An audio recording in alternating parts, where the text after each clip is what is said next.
चंद्रयान आज सफल हुआ है तो ये मोदी के कारण हुआ है। बोलने का प्रयास करते हैं तो माइक बंद कर दिया जाता है, और आज ज़्यादा बोलने का प्रयास हुआ जाता है तो सदन से बाहर निकाल दिया जाता है। देश हमारा है, इस देश में हमारी भी हिस्सेदारी है, हमारी भी भागीदारी है। नाम हटा देने भर से देश का भला होने वाला नहीं है। देश के लोग जो है पत्थर मारने लगे हैं, अब मोदी जी की हवा खिंचती है। इससे बड़ी कमजोरी सरकार की क्या हो सकती है तो जाने जनता के पास में कि हमने ये काम किया है। इस वक्त हमारे साथ मध्य प्रदेश से राज्यसभा सांसद राजमणि पटेल हैं, उनसे बात करते हैं। तमाम मुद्दे इस वक्त चल रहे हैं और विशेष सत्र भी जो है वो सरकार की तरफ से बुलाया गया है। अब ये देखना रहेगा कि विपक्ष किस तरीके से उस सत्र के बाद अपना विरोध या कहें कि जो बिल उसमें पेश होने हैं वो क्या है, क्या अंदाज़ा लगाया जा रहा है, विपक्ष इस पे क्या सोचता है।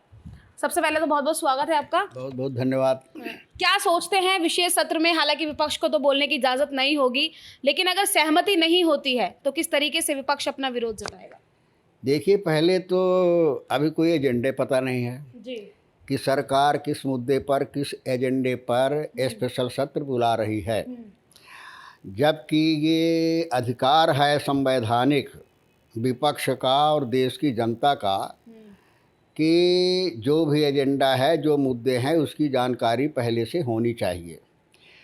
अब जब एजेंडा आ जाए, जानकारी हो जाए, उसके बाद विपक्ष तय करेगा कि इसके आधार पर हमें क्या करना है। जी, और दूसरा, जहाँ तक बोलने का सवाल है, दुनिया देख रही है कि प्रजातंत्र का सबसे बड़ा हथियार, सबसे बड़ी ताकत यही है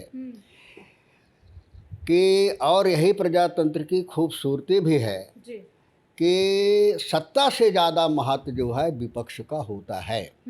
इसलिए होता है कि विपक्ष जो आवाज़ उठाता है, सत्ता तो सरकार चलाती है, जी, सत्ता तो अपने उसमें मस्त रहती है। कोई ज़रूरी नहीं कि सत्ता को सारी बारीकियाँ, सारी चीज़ें मालूम हो, लेकिन इस देश के लोगों का दर्द क्या है, इस देश के लोगों की पीड़ा क्या है, ये देश प्रगति और विकास के लिए क्या चाहता है, ये जानकारी सरकार को देना और उनसे सरकार को आगाह करना, सचेत करना, ये सबसे बड़ी जिम्मेदारी विपक्ष की होती है, जो सबसे बड़ी ताकत है प्रजातंत्र की। और बिना विपक्ष के, बिना विपक्ष की ताकत के सत्ता का भी कोई अधिकार नहीं होता है। वो सत्ता नहीं होती है, सरकार नहीं होती है, वो प्रजातांत्रिक मूल्य नहीं होते हैं, वो तानाशाह हुआ करता है। लेकिन दुर्भाग्य से कहना पड़ रहा है कि आज जो भारत में स्थितियां निर्मित हो रही हैं, निश्चित रूप से एक तानाशाह के रूप में जो है सरकार अपने आप को प्रस्तुत कर रही है, जो प्रजातंत्र के लिए दुर्भाग्यपूर्ण है। बोलने का प्रयास करते हैं तो प्रोसीडिंग से हटा दिया जाता है, और बोलने का प्रयास करते हैं तो माइक बंद कर दिया जाता है, और आज ज़्यादा बोलने का प्रयास हुआ जाता है तो सदन से बाहर निकाल दिया जाता है, सदस्यता सस्पेंड कर दी जाती है। इससे बड़ा दुर्भाग्यपूर्ण क्या हो सकता है, और इससे बड़ी कमजोरी सरकार की क्या हो सकती है कि जो सरकार इस देश की जनता से वायदा करके आती है, वचनबद्ध होकर के आती है, वो सरकार अगर विपक्ष के प्रश्नों का जवाब नहीं देना चाहती है, जवाब नहीं दे सकती है, उसका सामना नहीं कर सकती है, इससे बड़ा कमज़ोर सरकार क्या हो सकती है जो आज वर्तमान की सरकार है। एक राष्ट्र एक चुनाव की बात लगातार सामने आ रही है, यूसीसी को लेकर भी चर्चाएं लगातार बनी हुई है। क्या लग रहा है, अगर एक राष्ट्र एक चुनाव सरकार लाती है तो क्या होगा? देखिए, हमारा देश जो है विभिन्नताओं का देश है। हमारे देश में जितनी विभिन्नताएं हैं, चाहे वो जाति विभिन्नताएं हों, सांस्कृतिक विभिन्नताएं हों, सामाजिक विभिन्नताएं हों, रहन सहन की विभिन्नताएं हों, जितनी विभिन्नताएं हमारे भारतवर्ष में है उतनी शायद ही किसी मुल्क में हो। लेकिन हमारे देश की खूबसूरती है कि इन सारे विविधताओं के बावजूद भी हमारा देश एक है और एक होकर के चुनौतियों का सामना किया है। ये हमारे देश की विशेषता है। और एक चुनाव, एक इनके इसके पीछे जो मंशा है, जो भावना है, उस भावना को समझने की ज़रूरत है।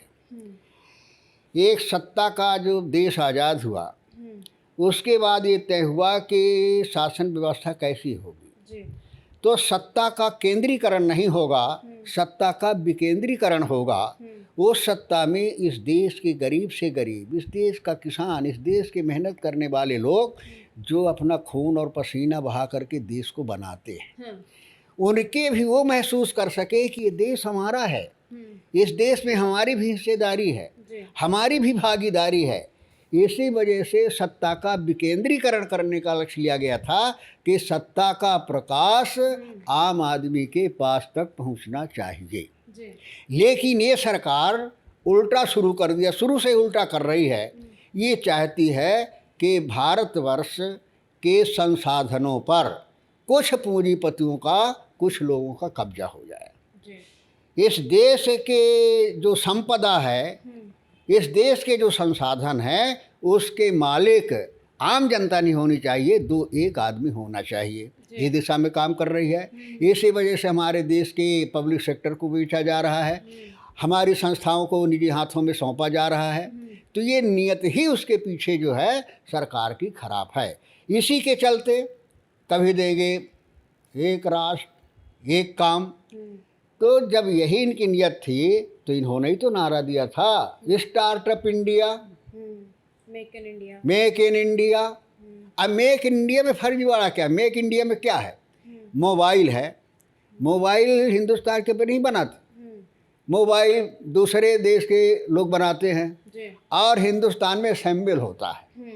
उस असेंबल को जो है मेक इन इंडिया, तो इनके तो फर्जी के नारे सब जो है चल रहे हैं इस देश में। तो इसे तारतम्य में जो है क्यों मेकअप इंडिया किया था, उसको हटाओ। इंडिया को कहाँ से हटाओ? इंडिया भारत का दिल है, इंडिया दिल में बसा हुआ है और इससे कुछ होने वाला नहीं है। नाम हटा देने भर से देश का भला होने वाला नहीं है। ये तो कुत्सित मानसिकता का प्रतीक है। अब मोदी जी की हवा खिसकी हुई है, भारतीय जनता पार्टी की हवा खराब है। अब देश के लोग जो है पत्थर मारने लगे हैं उनके बीच में जाने से। ये स्थिति बन रही है। ये स्थिति में मोदी जी सोचते हैं कि हमारी बैतरणी कैसे पार हो, तो नए नए नारे, नए नए शगुफे, नए नए डायलॉग लेकर के आ रहे हैं और वो स्वतः कन्फ्यूज हैं और वो चाहते हैं कि कैसे किस तरह से हमको इस बार सफलता मिल जाए। अंतिम लक्ष्य उनका जो है वो पाने के लिए एक राष्ट्र और एक चुनाव का सवाल नहीं है, इसकी कोई अहमियत नहीं है। असली मकसद ये है कि किसी भी तरीके से हमें इस बार बहुमत मिल जाए, जनता विश्वास दे दे, तो एक राष्ट्र एक पार्टी, एक राष्ट्र एक पार्टी करने का उनका अंतिम लक्ष्य है, जिस दिशा में सारे प्रयास, सारे प्रयोग हो रहे हैं। लेकिन आप एक तरफ बोल रहे हैं कि भाजपा की हवा खराब है, वहीं दूसरी तरफ लगातार भाजपा अपने जो टाइम पीरियड में चंद्रयान सफल हो गया है, उनके टाइम पीरियड में G20 सम्मेलन सफलतापूर्वक वो जो है वो समाप्त हो गया है। जनता उनकी लगातार सराहना कर रही है, इंटरनेशनल लेवल पर जो है वो भारत का नाम रोशन हुआ है। तो कहीं ना कहीं इससे ये तो बीजेपी के लिए फ़ायदा है 2024 के चुनाव में। अगर ये बीजेपी के लिए फ़ायदा है तो फिर बीजेपी को उस मुद्दे पे जाना चाहिए जनता के पास में। दम है तो जाने जनता के पास में कि हमने ये काम किया है, हमने 2 करोड़ लोगों को रोजगार देने का वादा किया था, हमने कर दिया, हमने अच्छे दिन लाने का वादा कर दिया था, हमने पूरा कर दिया, हमने इस देश को किसानों की आय दुगनी करने का वादा किया था, हमने कर दिया। तो इन मुद्दों पर लेकर के जाए ना। तो जब मुद्दे किए ही नहीं है तो मुद्दे को लेकर के तो इनके दम नहीं है वोट मांगने की। अब फिर कैसे है माने चंद्रयान आज सफल हुआ है तो ये मोदी के कारण हुआ है। चंद्रयान में किसी ने उसकी ज़मीन बनाया होगा, किसी ने पैसा खर्च किया होगा, किसी ने प्लान बनाया होगा, वो सफर में चला होगा, तब जा कर के आज उसकी सफलता, उसका श्रेय मोदी जी को। इस देश में कितने इस तरह के काम हुए हैं जिसका सब कहते, मोदी कह देते हैं कि देश 14 में आज़ाद हुआ है, इस देश में कुछ हुआ नहीं था, हमने किया है। तो अगर मूर्खता वाली बात करना है तो उसका कोई जवाब नहीं है। लेकिन अगर कोई तार्किक तरीके से पढ़ा लिखा व्यक्ति अगर सोचता है तो उस निश्चित रूप से सोचना पड़ेगा कि केवल नारा इनके पास है, इनके पास स्लोगन्स है, इनके पास गुमराह करने की क्षमता है, लोगों को धर्मांतरण में बांटने का काम करते हैं, इसके अलावा कुछ नहीं है। इस देश के लिए कोई ऐसा ठोस नहीं किया है जो गर्व के साथ ये कह सके किसान की हमारी सरकार है, गर्व के साथ ये कह सके नौजवान की हमारी सरकार है, किसान गर्व के साथ ही किसान कह सके कि हमारी सरकार है। किसी के पास कोई कुछ नहीं। गठबंधन पर भी लगातार सवाल खड़े कर रहे हैं कि तमाम पार्टीज एक साथ तो हो गए हैं लेकिन चेहरा एक अभी तक सामने नहीं आया है। अच्छा, तो ये उनके पास उपलब्धि है ना, उनके पास चेहरा है ना, तो अपने चेहरे पर लड़े कि हमारे चेहरे पर? हमारे 20 चेहरे तो हो, इनको फायदा होगा ना। तो इसमें काहे वो परेशान हो रहे हैं? इसमें परेशान होने की ज़रूरत नहीं है, वो वास्तव में घबराए हुए हैं। नहीं मतलब बोला तो ये भी जा रहा है कि बारात तो नहीं तो चल रही है लेकिन बोले, दूल्हे का चल- अरे दूल्हा तुमको क्या करना, तुम तो दूल्हे हो ना, अपनी शादी करो ना। दूसरे के दूल्हे को काहे को देख रहे हो? तो तुम्हारे पास जो दूल्हा है वो दूल्हा बेकार है, दूल्हा दूल्हा लायक नहीं है, इस वजह से दूसरे के दूल्हे को इंतजार कर रहे हो, चर्चा कर रहे हो। हम कहते हैं अपने दम पर लड़ो ना। वास्तविकता ये है कि इस देश की विशेषता रही है, इस देश में लोग आपस में बड़े लड़ते रहे हों, भले भेदभाव रहा, लेकिन जब देश का सवाल आया है तो लोगों ने सारे शिकवे शिकायत मतभेदों को छोड़ करके समर्पण की भावना से देश के लिए काम किया है। ये हमारे देश का इतिहास रहा, हमारी संस्कृति रही है। उसी आधार पर आज मोदी जी, देश के लिए संकट पैदा हो गया है, संविधान खतरे में है, प्रजातंत्र खतरे में है, लोकतंत्र खतरे में है, और अगर आज हम एक नहीं हुए तो हमारा लोकतंत्र नष्ट हो जाएगा, हमारा संविधान नष्ट हो जाएगा। इसका मतलब हमारे जनतंत्र की जो मूल भावना है वो ख़त्म हो जाएगी। इसलिए जब चुनौती देश पर है, संविधान पर है, तो सारे लोग एक हो गए हैं, एक होकर के लड़ेंगे, उसमें किसी तरह का नहीं है। और ये चुनौती बन करके आए जिसका सामना करने की क्षमता मुख्यमंत्री प्रधानमंत्री में नहीं है। तो हमारे साथ बात कर रहे थे राज्यसभा सांसद राजमणि पटेल, जिन्होंने साफ तौर पर ये कह दिया है कि अगर लोकतंत्र को बचाना है, राजतंत्र को बचाना है, देश को और आगे प्रगति पर लाना है तो भाजपा सरकार को हटाना पड़ेगा। और तमाम सवाल जो विशेष सत्र बुलाया जा रहा है उसको लेकर भी हमने आज सवाल किया था, साथ ही G20 को लेकर भी तमाम सवाल आज यहाँ से राज्यसभा सांसद की तरफ से खड़े किए गए हैं।